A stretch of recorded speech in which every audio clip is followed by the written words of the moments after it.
So this 19-year-old girl, she ends up robbing a bunch of celebrities. Now, the girl, her name's Rachel, and Rachel lives a nice, comfortable upper middle class life.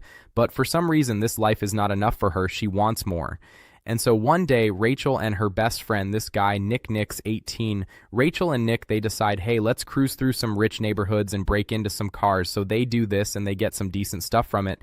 But that's still not enough for Rachel. She still wants more. Now, they live in the Los Angeles area in Calabasas. So they get this idea. They're like, hey, celebrities live around here. Why don't we rob some of their houses? They probably got some good stuff, and we can look up where they live online. This is their plan. And so they go and they choose their first victim, Paris Hilton. All right, real. And one night, Rachel and Nick, they make their way over to Paris Hilton's house, and they're kind of nervous because they have no idea what they're actually doing, and luckily Paris isn't home. And when Rachel and Nick get to the door, they discover that breaking in is going to be really easy because Paris actually left a key underneath the doormat. But even so, they don't even really need that key because Paris also left the door unlocked anyway. So they enter into the house and they walk around and they go into her bedrooms and they go through all her things and they steal some designer bras and some bottles of Grey Goose and some cash from her safe, which Paris also left unlocked. And after that, they just leave and they get away. And the best part for Rachel and Nick is they don't get caught because either Paris didn't report that she was robbed or she just didn't notice. Either way, Rachel and Nick are like, hey, that was dope. We just got away with robbery. And Rachel even puts like Paris's spare key that they found on her own key ring. And later they actually used this key to rob Paris's house 4 more times over the next few months now, of course, because Rachel and Nick are 18 and 19 years old. They can't keep this a secret from their friends. They gotta flex. So they go around and they start yapping to some of their homies, and now some of them want in on this action. And so some of their friends start joining in here and there, and by now Rachel and Nick, they're doing these robberies as often as they can, apparently stealing lots of like luxury items and designer clothes that they wear when they're like out with their friends. But here's the thing, these guys aren't career cat burglar, so it doesn't take long before they start to get sloppy, and one night they rob Paris Hilton's house again for the 4th time, and one of the friends in Rachel's group, he steals almost $2 million worth of jewelry from her, and of course this time Paris eventually notices, and she reports it to the police. And on another night, the group, they actually break into this reality TV star's place, Audrina Patridge, and they take $43,000 worth of stuff, a laptop and some jewelry and stuff like that. But Audrina Patridge catches them on security camera and she posts that footage on her website so that people will see the burglars and hopefully be able to identify them and turn them in. Once she posts this footage to her website, TMZ and the local news stations, they pick up this story and they run the video for everyone to see.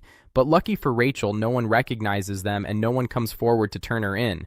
So the crew keeps going and they rob Rachel Bilson's house like 6 different times over 2 months. And they take over $130,000 in things. They rob Orlando Bloom's house and they end up taking $500,000 worth of art and Rolexes.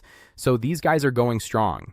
And it seems like they might never get caught until the gang decides they're going to hit Lindsay Lohan's house, and this is where they screw up. Because while they're there at Lindsay Lohan's house, stealing a ton of whatever Lindsay Lohan has in her house, security cameras catch them again. And I guess later, Lindsay Lohan notices all her is missing, and she takes the security footage and she gives it to police, and police, they release that footage to the public.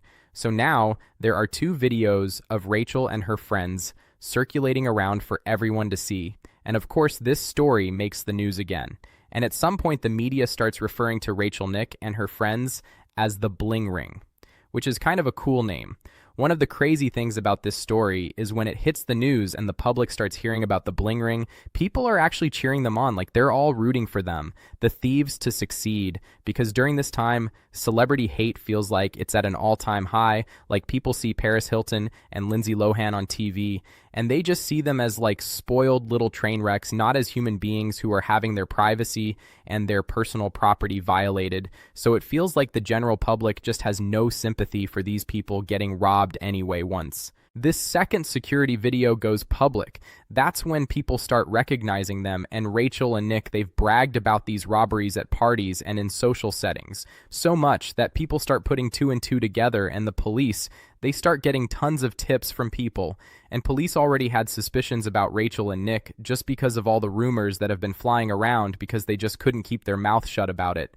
So anyway, bam, police go and they arrest Nick. Here's his mugshot and he denies everything. But eventually he gives in and he snitches on everyone else in their crew, and bam, one by one they all get arrested. Here's Rachel's mugshot, and here are other mugshots from other members of the Bling ring. And poor Rachel, she's sentenced to 4 years in prison, and Nick is sentenced to 2 years in prison, and another guy gets 3 years, and another woman gets 0 days in jail, and 3 others get sentenced to probation. So shout out to keeping your door locked, I guess.